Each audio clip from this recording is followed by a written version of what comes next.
How's it going, guys? Joe here, finally. Today I'm finally going to show you how I memorize pi as well as tell you the different methods to doing this. So let's just jump right in. So there's several methods to doing this, such as repetition, mnemonic devices, which is a type of system for remembering things, chunking, visualizations, memory spots, etc. The description has everything broken down into chapters because some parts might get a little bit long. So now if you look at pi, you probably won't see a single pattern for everything, but rather many different hidden combinations of patterns within it, like 1415, 8979, 3993, or here, the numbers can be 0 through 9 if arranged correctly, or here, where these two chunks are simply rearranged, 0628, 6208. Later we have 8336, 0336, and by that 6566, which is very arithmetic to say. 11949129, 8336, 0336, 2440, 6566, 4308, I think my favorite one, which is so rare to have so close to the beginning, is 999999. Remember that? I think it's called the Feynman point. 072113499999837297. I remember one of the easier ones to remember was 68683868. By the way, there's actually quite a few 6/8s around there. Alright, that's a few patterns that I remember. Here's their positions. There's definitely a lot more, but I thought I'd real quickly show you some examples here. So now I've mainly used repetition, which I sort of combine with mnemonic devices and chunking. So if you don't want to see that part, you can skip to any method here or down in the description. If you have a photographic memory, which I don't, then I might not recommend this video then, simply because I don't see the benefit other than learning about pi every once in a great while and suddenly being able to recite everything I'm saying in this entire video word for word and making thorough references like this. Really, Joe? Was that necessary? Well, yeah, I thought... Okay, whatever. Alright, so now let's talk about repetition. It obviously involves studying the digits over and over again. Now you can go to many different websites that have the digits, such as piday.org, which has a subpage with 1,000,000 digits on it. That's where I studied it for a while. Now what you'll notice is that the more you study it, the longer it'll take for you to keep studying it and reciting it all. Now one thing that'll probably make it easier is when studying, don't always start from the very beginning unless you don't know it yet. If you know 10 digits really well, then you won't have to study that part over and over again when you're studying new digits. Instead, start at an area you don't know very well or at all, and once you got a new set of digits down, then combine it with the previous digits that you already do know really well. Grouping them together that way can save a ton of time, especially if you're over 1,000 digits. So let's say I know 10 digits really well and want to learn 4 more. I would then say the first 10 digits, 3.1415926535, and then say the next 4 over and over again like 10 times until I get that down really good. 8979, Then say all 14 digits together until you get that down really good. 3.1415926535, 8979. 3.1415926535, 8979. That would be a lot faster than saying 14 digits 10 times. 3.1415.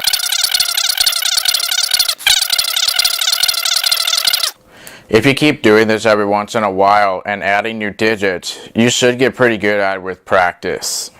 Now, as you keep going on and on, it's going to get harder and harder to keep track of where you are. I got tired of doing that every day. I later found an app that could help you study called PyTrader, which is from the same people that founded piday.org.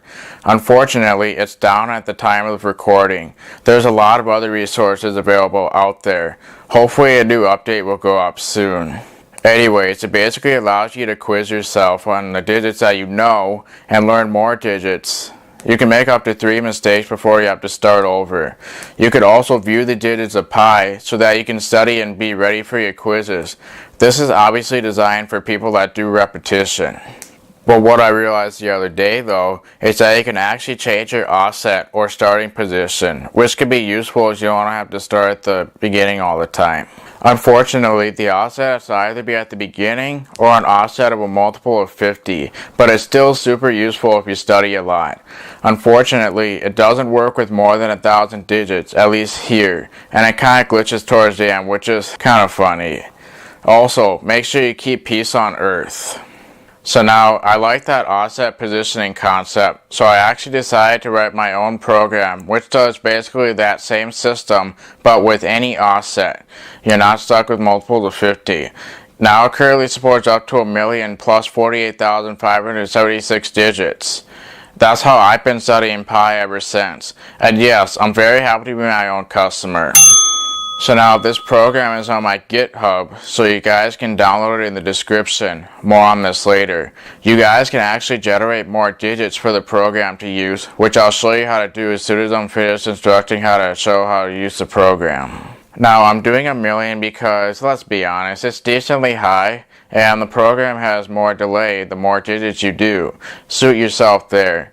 Now anyone can use the digits that YCruncher outputs because I contacted Alex over at YCruncher and he told me, "Hi Joe, no one owns the digits of Pi, so you can do whatever you want with the digits that YCruncher outputs." Now you will have to use Windows to run this, or you can probably use Linux with Wine, which allows you to run executables on Linux, or Mac with Wine Bottler. I haven't personally got it working, but it could be worth a try if you're on either of those instead. So now let's go through how I would have memorized the first digits. This is how I do it. It may vary with you when doing repetition. I'm going to use a mnemonic system here as well as chunking. So now I'm sure you at least know 3.14. If not, I simply think of 3 plus 1 equals 4. That's a pretty decent association. Then the next two digits are 1,5, which is consecutive to the previous two digits, 1,4, if you group them together. In 2015, Pi Day was pretty special. So now for the rest, I would have a number association system down with 0 through 9, in case there aren't very good associations for memorizing new digits. For example, I think of 0 as nothing, 1 as the first odd number or first, or the single number, 2 as first even number or double, 3 as the next odd number or triple, 4 as the next even number, or the number before the middle number, 5, the number without a thumb, that kind of thing. 5 as the middle number, or high five, because most people have 5 things on their hand or foot. 6 as the first flippable number, you know what I mean. 7 as the lucky number. 8 as the last even number at the single digit, or food, like 7, 8, 9. Or like the filled 0 on an alarm clock. 8 is 0 but with the middle filled up. 9 as the last number of the single digit, or the second or last flippable number. If you have a system like that down with your own associations, studying can be a lot easier even if there's no particular way to remember some digits. Alright, with the next digits 9265, there's not exactly a particular pattern in my opinion, but for my system, I'm going to split it into two groups of 2. For the first group, I think of 92 as the lucky number 7. 9 minus 2 is the lucky number 7. If I think of the lucky number here, I'll simply remember 92. For 65, I think of the second number as the middle number, and the previous number one more than that. Not necessarily ascending as 5, 6, but descending as 6, 5. Alright, so that would be about one session for me. So 3 plus 1 equals 4, 3.14. The next consecutive digits, 1, 5. 9, 2 as the lucky number 7 because 9 minus 2, 9, 2.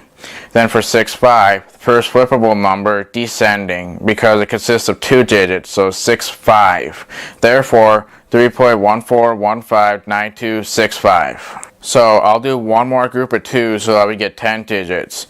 So the tens place of the next 2 digits at the group is half of the previous tens place. Okay. 35. 3.14159265 35. 3.14159265 35. It'll make more sense with more practice with this. So basically we do repetition, but we have associations to make it easier to remember. So you could literally study with having associations even without looking at it, like if you're in a long line or you're just waiting for a while. So try to remember your associations. The more you go through that, the better and faster you'll be able to recall the digits and study new ones.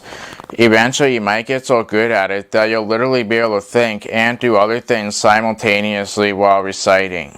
I had to do that once. I had to recite when switching classes at my locker because I was like, I really need to get to class now, but that I still needed to get into my locker. So I recited, did the combination, got in my locker, grabbed my stuff, all while reciting consistently. Alright, here's a good test on a lock that nobody uses around here anymore, so I'm going to real quickly test to see if I can still do it. 3238462643388341936781258264026286282348255923078862802848253421781640620678164067882. Yep, I can still do it, I guess. When I recited during the video, believe it or not, I was actually thinking about other things simultaneously, like ideas for this video and other prototype videos not necessarily related to Pi at all. If you look real closely, I actually thought I did something incorrectly while thinking and reaffirmed that I did it correctly. I want you to watch this part again real quickly and closely watch me nod my head. 561121229021960864034418115. So after a while, you probably won't need to know the associations anymore if the digits are on your long-term memory, like 3.14 at least. So now I typically study 64 digits with 4 groups of 16 the days that I actually study.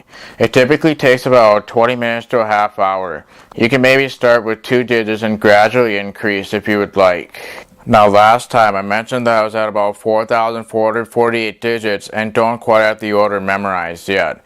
That's clearly because I start from where I left off, not at the very beginning, which should take me about 5 to 10 minutes just to go through and study all that just once. I can study new digits like 10 times this way instead, starting from where I left off and then grouping. I have to go through them again, but it's faster because I once knew the digits I studied at an earlier time, just not where it belongs in the whole Pi spectrum. That I still have to piece together and order that in my mind in order. So now I think I'm going to talk about how I use my program for studying. So if you're not interested in that, then I recommend skipping to here where I talk about the next method of memorization instead. So now if you want to download it, the link to my GitHub to download it is down in the description or here if you want to do it manually. On the page, you'll see some files and basic instructions on the bottom. The only file you need is pytrainingsetup.exe. Just click on it and press the download button on the next page. Unfortunately, some web browsers might not like it and consider it dangerous. I promise it's safe. I use it all the time. You might have to go to your browser's downloads page and say you want to keep it anyways. You could also use it in a sandbox environment, like with Sandboxy, if you're still concerned for some reason and would like to still try it in an isolated environment, unless you have the CPU meltdown patch. The only files the program has permission to access are the files within the program itself. You can look at the source code and see for yourself. It contains the regular source code for everything, as well as a source code with very comprehensive commentary that explains probably everything you need to know about the source code. It still functions the same. So now if you're running Windows 10 or newer, Windows Smart Screen might also consider the program dangerous and you might have to figure out how to let the program run anyways. You should only have to do this once. I might see if I could go through the verification process to make the program official for the next update, hopefully. Anyways, if you get that figured out, the setup for version 1.27 should come up. I promise it'll be version 3.14 next time. Press next. Then the license agreement that people generally don't read comes up. It's only a paragraph long, but you don't even have to read that. No pressure. It says that you must accept the agreement. Just click I accept the terms of the license agreement. Next, you should leave both boxes checked here. You could read more hovering over it. Next, the default path should be okay. However, you can change this if you would like and know what you're doing. You would know. Next, you can leave it or change it once again. Click Install. It only installs 6 files plus the uninstaller if you want to get rid of it. So once you get it installed, you can run it or manually launch it later.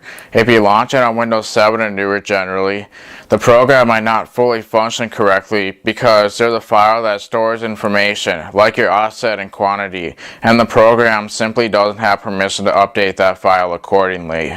Unfortunately, there's only 3 workarounds that you installed in the default path. First, you can right-click the program and run as administrator during every launch, which can get annoying. Second, you could right-click the shortcut and go to Properties and click the Advanced button and check Run as Administrator, but this can still be annoying if you have user account control enabled. Or last but not least, my preferred method. This involves right-clicking the shortcut, opening file location, pressing backspace going up 1 level, or the previous folder in the path, then right-clicking the program folder, which is PyTraining by default, clicking Properties, going under Security, clicking Edit, going to Users. The Users part should be the same for everyone at least. Under the Allow column, clicking on Full Control. This will let the program manipulate and store your offset and quantity in the preferences.ini file, which fixes the problem. Click Apply for all the dialog boxes that apply. Ah, I see what you did there. The last method will no longer require administrative privileges. Perfect. So once you get it installed, here's how it works. It's solely operated using keyboard shortcuts right now because it's fast, efficient, and way easier to program. It also develops more muscle memory. The next update will have a user interface where you can run and do what you can do with keyboard shortcuts right now, and change keyboard shortcuts. By the way, if you notice any bugs, please let me know for that update. It'll help me as a developer and consumer, and of course, you guys. Now, of course, if you don't want to do keyboard shortcuts, then stay tuned for the next update. Primarily, the keyboard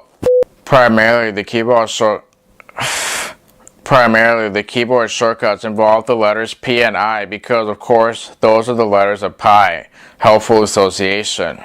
Right now, you can manually change the keyboard shortcuts in the ini file, which can be kind of tricky, but there's a key indicating what the keys mean here. Dude, seriously, please stop with the wordplay. Sorry, I'm giving serious instructions right now. More on this later. The digits are also stored in a text file, which you can change if you want, but for the best accuracy, leave it. So first of all, to list the keyboard shortcuts, of course, press the Windows key and the question mark without pressing Shift. This will display a dialog box listing all the default controls and what they do. This is your guide. So first of all, press Win P to display the digits. The top bar shows the offset and quantity. If this is the first time, or you reset the offset or quantity, it'll ask you what offset and quantity you want, as well as anywhere it's needed if not specified yet. I would start off with 1. If you enter a negative number or nothing, it'll keep asking you until you enter a positive number or some random characters, I guess. If you need to stop the neg, perhaps because you feel like it's being intrusive, press Win I to close the program, Win Shift I to restart the program, closing it via the notifications icon, or restarting your computer. Otherwise, if you enter the values correctly, it should automatically display the digits for you. Now, it ignores the 3 point before 14 because of Y crunchers, so deal with it. The number in parentheses isn't part of pi, it's a progress tracker, which I'll get to in a second. Now, if you would like to quiz yourself on those digits, press Win Shift P and put your guess in the offset and quantity is expecting. The progress tracker shows in parentheses too. Now, if your guess is correct, it'll tell you that you're correct. If not, it'll tell you what you put and what it should be. Now, if this isn't reliable with 20th digits at once, I don't know why. Now, this should be a problem for a while. It simply tells you that you're correct, even if you have some mistakes within the string. So now, I should mention that if you have Classic Shell installed, perhaps to bring back the old start menu in Windows 8 or Windows 10, shortcut crosstalk might happen and cause the start menu to come up, which can be annoying if you quiz yourself a lot. Now, if you don't use Classic Shell, you should probably skip to here. Otherwise, the only way to fix this without remapping the key in the ini file is to right-click the Shell Start Orb, click Settings, and go to the Controls tab. Under Shift when opens, you want to say nothing. Don't worry, you can accomplish the same thing shift clicking the start button itself. That should fix it. So now if you want to navigate forwards, the next digits after this, press when Alt P, and it'll go to the next consecutive digits with the same quantity. Now you'll probably notice that the number in parentheses changes. That's a progress indicator showing how many digits you've seen so far from the starting offset. If it matches your quantity of digits, that means you're at the starting offset. This number divided by your quantity equals the number of times you've navigated. Positive number is that many times forwards, negative backwards. So now if you want to do the same thing backwards, press when Alt Shift P. Very efficient navigation. If you would like to spontaneously change the amount of digits displayed, press Control when Shift P and it'll ask you for a new quantity. The number in parentheses also self-adjusts accordingly. Neat. It can currently display a little over 7,500 digits at a time. I don't know where this limitation comes from, but it's still cool. If that's not enough, you can actually have it automatically type in the amount of groups for you based on your offset and quantity and the number of group or groups you would like to type. So you need to go to a word editor first, like Notepad, Notepad++, Google Docs, Word, spreadsheet software, something. Make sure you can type on it before pressing the keyboard shortcut so it knows where to go. By the way, the keyboard shortcut is Control Win P. If you would like to do more than that, then type in the amount of groups and it'll do the digits consecutively, separated by enters. Press enter when you get the value in. One of the most useful places I use this is on Ducto with my Android phone and PC. It allows you to locally transfer files and text. This isn't a sponsored video or anything like that, but I definitely recommend it. It can be useful. So now I like to do 4 groups of 16 usually. It can be any number of groups with however many digits. So I set the offset and quantity correct for my first group. Open Ducto on the phone and computer and send some text on my phone from the computer. You have to be on the same network, either Wi-Fi or Ethernet, and then have it type my 4 groups. Then press send, and less than a second later it's already sent and it looks really nice. Now, I like to pin this on Android. I can very quickly look at the digits while I'm switching between classes and stuff. So now, I would recommend only using the App Switcher preview once open. And that is simply because if the app restarts, perhaps you've launched several other apps in between, you will lose the digits, even from the preview. So, I use this almost every single day. It is incredibly fast and efficient to do. It's definitely ideal for everyday use. And yes, it can do up to 1,048,576 digits as of now. And yes, I actually use this to manually do the captions and then I set the timings later. Otherwise it would have taken forever to manually type it all, especially in 40 groups of 25. Now, it can take a little while to type, like 50 digits a second, so be careful and don't accidentally do like 500,000, which can take a very long time at this speed, like over 3/4 of the year.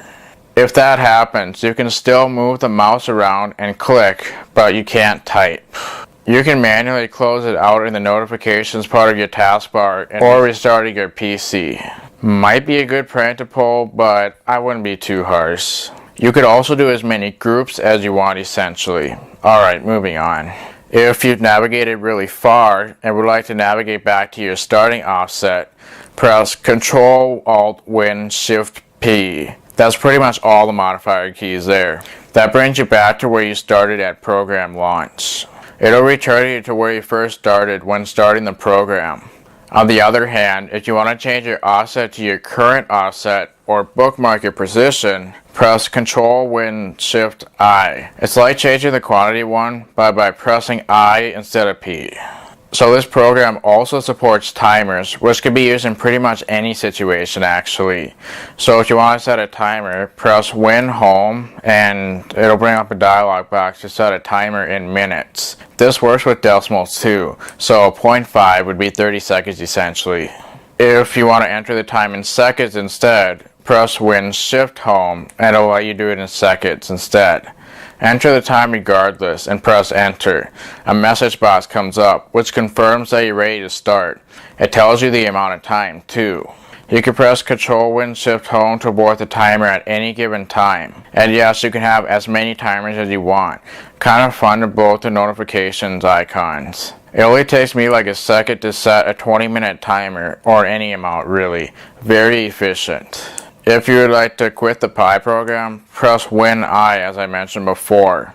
If you'd like to restart it, press Win-Shift-I. It'll also reset your offset and quantity too. And I think that's it. Now, I just wanted to mention that one of the best benefits of using keyboard shortcuts on this program is that you can use it pretty much anywhere on the computer. If you're watching your favorite YouTube video, for example, I'm sure we all know the struggle of the video buffering for a very long time. That can be very frustrating. If you happen to study Pi and you have the program, one of the things you can actually do with the program is using keyboard shortcuts while the video is in full screen.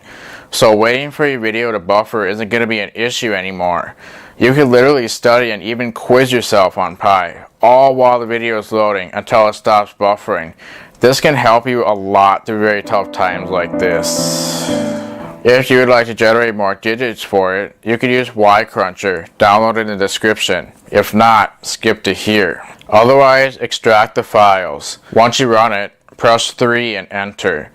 Press 3 again, or 4 if you prefer to enter your value in hexadecimal instead, and you can change the quantity to whatever you like. You could also change the path if you would like, otherwise it'll go to the Y-Cruncher folder you extracted. If you don't have that much RAM, you can go to swap mode, going to 9 I believe, and using the storage temporarily instead. Otherwise, press 0 to start calculating the digits. After that's finished, find the file in the folder or where you specified. If you try opening it, it might take a really long time because it's a lot of text. I know it's faster than Notepad++. To make the Pi program actually use it, go to the program folder and paste it there and change the name to digits since that's the name I programmed here. You will now be able to do the digits you calculated, hopefully more. You don't need to restart the program to make it take effect. It'll work no matter how long it is. One more thing, if you wanted to start up with Windows, you can either drag it and put it in the startup folder in the start menu, or you can go to the task scheduler and create a startup there. However, it's very buggy, even with administrative privileges. I'm looking into it. So under your task scheduler library, you can create a basic task, have it start when you log on so that it starts even if you manually log out and back in. You could either have it start the program with the shortcuts path or the path of the executable in the program files by default. Alright, I think that's pretty much everything I have to say about the program. So if you have any more questions about it, please let me know in the comments section or any way you can contact me. Again, if you notice any bugs, please let me know and try your best to describe it so that it's very understandable. Alright, now the next method. Now I'm going to talk about mnemonic devices. So if you haven't seen the previous part where I mentioned this a bit, I'm going to talk more about it here. Here's the list of methods again for navigation. So a mnemonic system is a type of system that can assist you in remembering numbers, like those shuffled in a deck of cards. Now some systems can work for multiple people, others may only work for one person. That depends on how that system works. One of the most common systems used since way back in the ancient times is the method of Loci. Loci is Latin for place. So this method basically involves visualizing a place you like to be and know really well, like your room for instance. All the things in the room will represent bits of information that you need to remember. Like maybe an alarm clock could represent a 6 because that's what time you usually have to get up. And the bed could represent a 7 because that's what time you actually end up getting out of bed. That kind of thing. You could use a system like this for all the digits of Pi that you need to memorize. If that's not possible, you can at least use a system with 0 to 9 and maybe visualize paths between all of the corresponding places that represent the sequences of digits in Pi. Or you can assign the first digits of Pi to the first things that you touch in your room in the morning in order. This will represent memory spots. You can label the numbers that you assign to things. Hypothetically speaking, for me, in the order that I touch things in my room in the morning, let's say that I assign 0 to my bed, 1 to my alarm clock, 2 to my dresser, 3 to my closet door, 4 to my bedroom door, 5 to my light switch, 6 to my first window, 7 to my second window, 8 to my cuckoo clock, and 9 to my computer. I can label these things so I know, but I could also remember them because that's the order of things I touch in my room at the beginning of the day usually. Now, this order of things might not apply to everyone, so you will have to come up with something of your own, of course. Same idea. Here's where I would want to visualize a path that I walk in then. So 3 is first, which is my closet door, then 1 is my alarm clock, then 4 is my bedroom door, then 1 back to my alarm clock, and then 5 to my light switch. And you keep on adding to your visualized paths as you keep going on and on. You would recite the digit as you got to each area and use repetition several times with this. Eventually, the path becomes a routine in your head, and therefore the digits will also stick in your head as well as the associations you got. You will be able to watch the path over and over again, and as you add more digits, you also add more to your path. You would keep adding more to your path to remember more digits of pi. So now Wired, a YouTube channel, has a video called "This Guy Can Teach You How to Memorize Anything," for example. They talk about a system just like this. If this doesn't make that much sense, that video might make more sense. Memorize Academy has another video just like this, but they remember the digits by literally making a story with words that rhyme with the corresponding digits. Like 3 is a tree because they rhyme, and 1 is a gun because trees' branches point like a gun. That kind of thing. They literally turned it into a story based on the digits, just like that. I think it's a very fascinating system, especially if you want to make an endlessly inspirational story. I actually recommend checking out this series. They got 5 videos of the first 100 digits into a story. There's also many other videos that talk about things like chunking and many other different methods that I've mentioned, and more of course. I recommend checking some out. Another system that can be used like this, like I just mentioned a couple seconds ago, is breaking it into smaller chunks, or chunking, which I explicitly mentioned when I was talking about repetition. I break the digits down into smaller chunks and then combine them all when I know I'm really good. That really makes study of repetition so much faster and more efficient and less hindering. If you have to do really challenging things in life, like troubleshooting, especially with technology, breaking things down step by step can really make things a lot easier. Very similar system there. So now I think I would like to show how I studied by chunking as well as mnemonic associations and repetition to make it easier to remember. Now I studied this set very recently on December 12th actually. See? 12-12. If you would like to skip that part, you can go to the next part here. So let's get to it. It shouldn't be too long.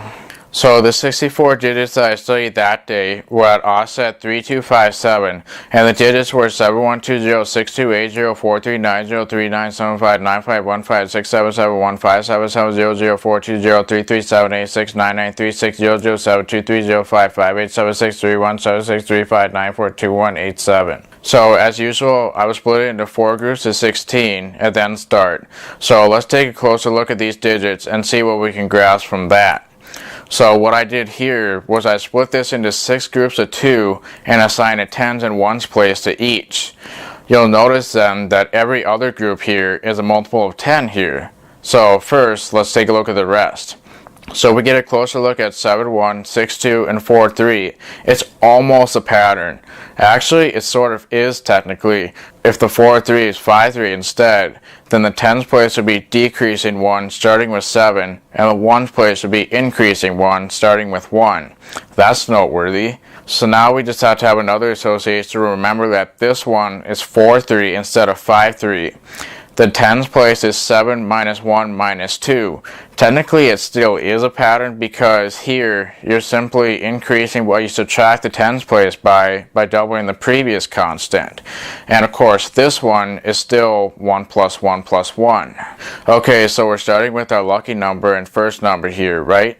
So now let's look at 20, 80, and 90. They're all multiples of 10. So now all we have to remember then are these numbers here. 2, 8, and 9. Here we start with the first even number 2, and the rest are simply going up to 9 ascending. Right, 8, 9. So 2, 8, 9. So now we apply this to the multiple of 10.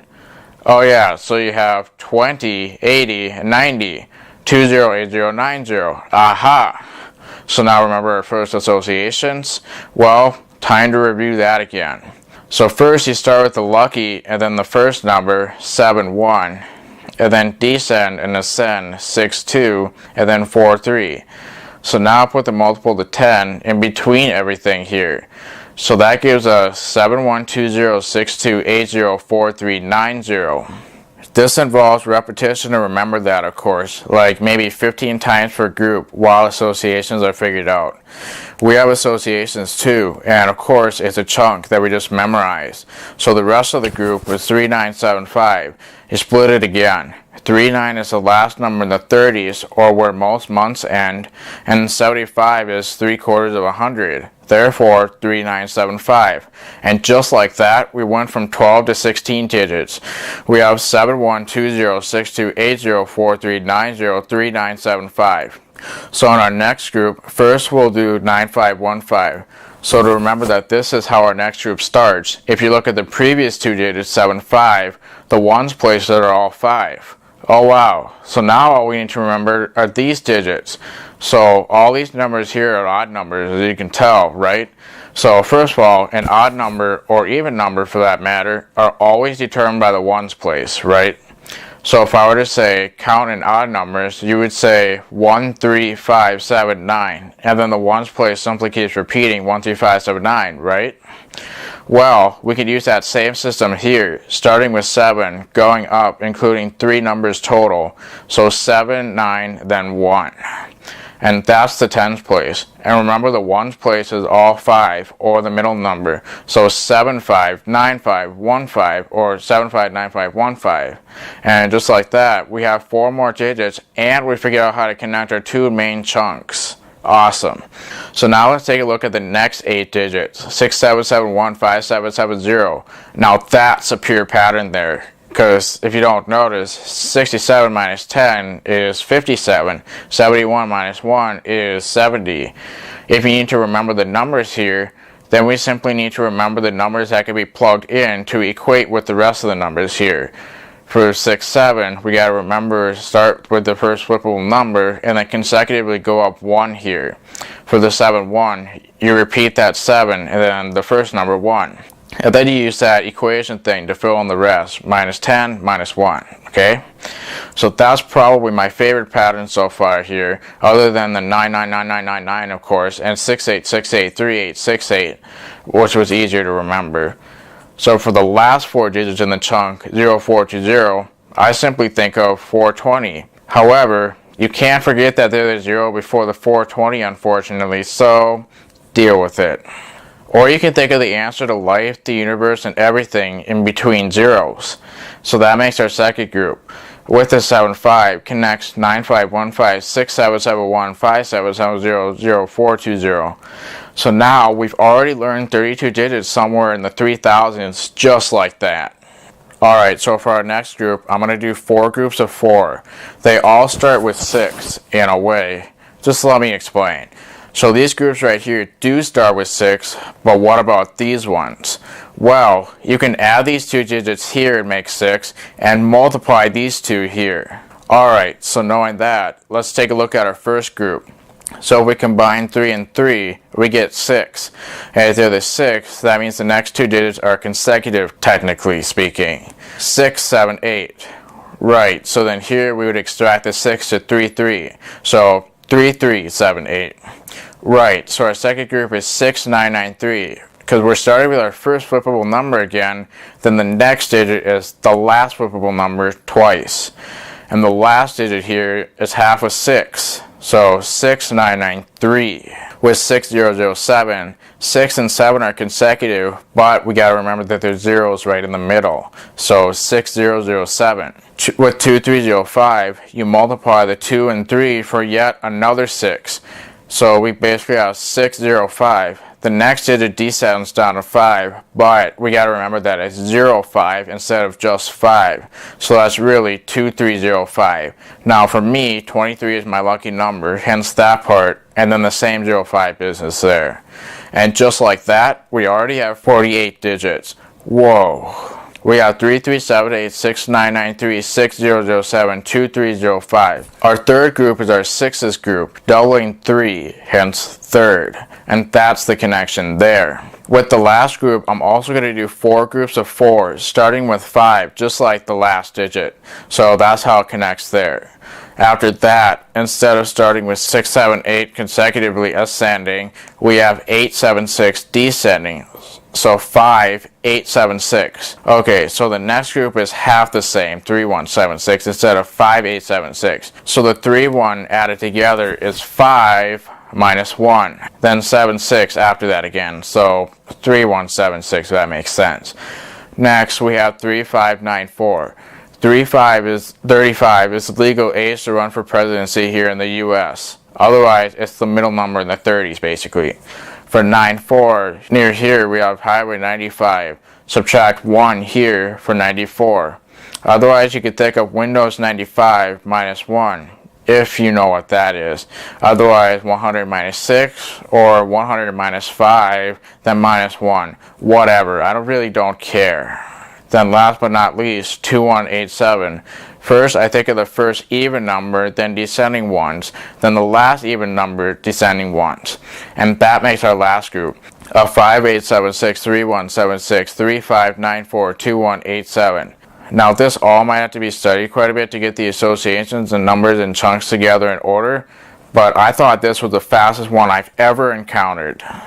Now, starting all the way at the beginning at 3.14 up to here at 3,257 would be insanely inefficient if you do all the digits before that already.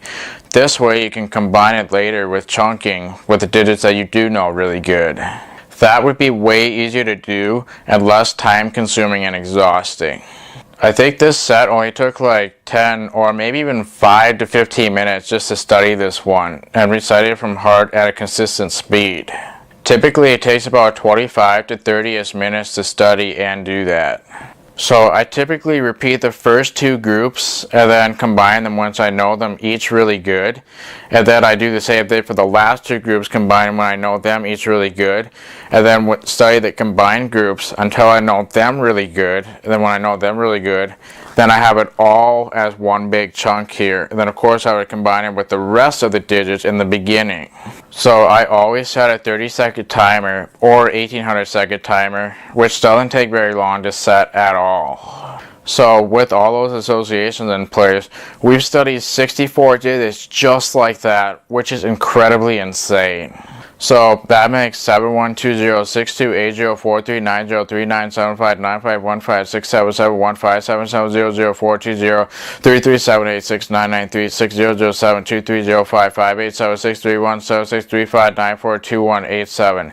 I've never found as many patterns in one set as I did that day on 12/12. I was pretty tired that day actually, and finding all those patterns and stuff definitely gave me an energy boost, especially to catch up on homework. I don't think it's ever been this intense before.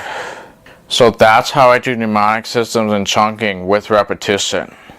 Almost every round of repetition I did here, I would almost always find a new association.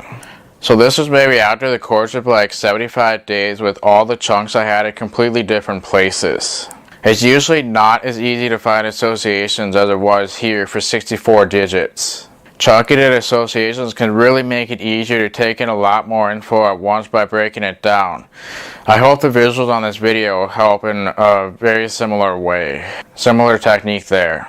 Using techniques and methods like this not only makes it easier to take in a lot more info at once for pi, but also for the trickiest things to remember, like passwords, phone numbers, addresses, random events on very specific dates, birthdays, credit card numbers, social security numbers, license plates, random numbers shuffled in decks of cards, and stuff like that. That's sort of how I remember several birthdays and stuff like that. Instead of remembering the month, for me, remembering the corresponding number is easier because you just have to remember like 3 or 4 numbers that you assign. Like January 23rd is 123, March 21st 321, stuff like that. That's a lot easier, in my opinion. Now, of course, I remembered the most amazing area with patterns in one place of pi. That day I remembered was on 12/12. That'll make it easy to remember December 12th. Addresses. If you're familiar with the general format in your area, you're probably chunking without even realizing it, which is good. Same with phone numbers. If you know the area code, you should only have 7 more numbers to take care of, at least in most of North America. So with birthdays, as I mentioned before, I would just assign a 3 or 4 digit number to that. So like if someone was born on April 20th, for example, I would simply think of 420 instead of April 20th. And then of course I would assign 2 more numbers for the year, like 87 or whatever. License plates may or may not have a general format depending on where you are. For credit card numbers, I typically prefer to do 4 chunks of 4, like most people probably do. Now, it would probably be a good practice to pay more attention to at least 1 or more of these things listed here.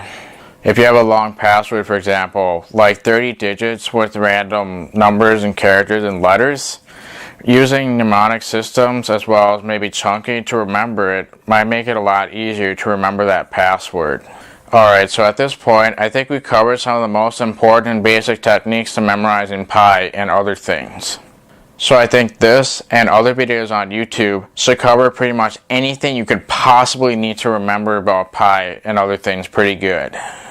So congratulations, you made it this far in the video. Maybe pat yourself or something.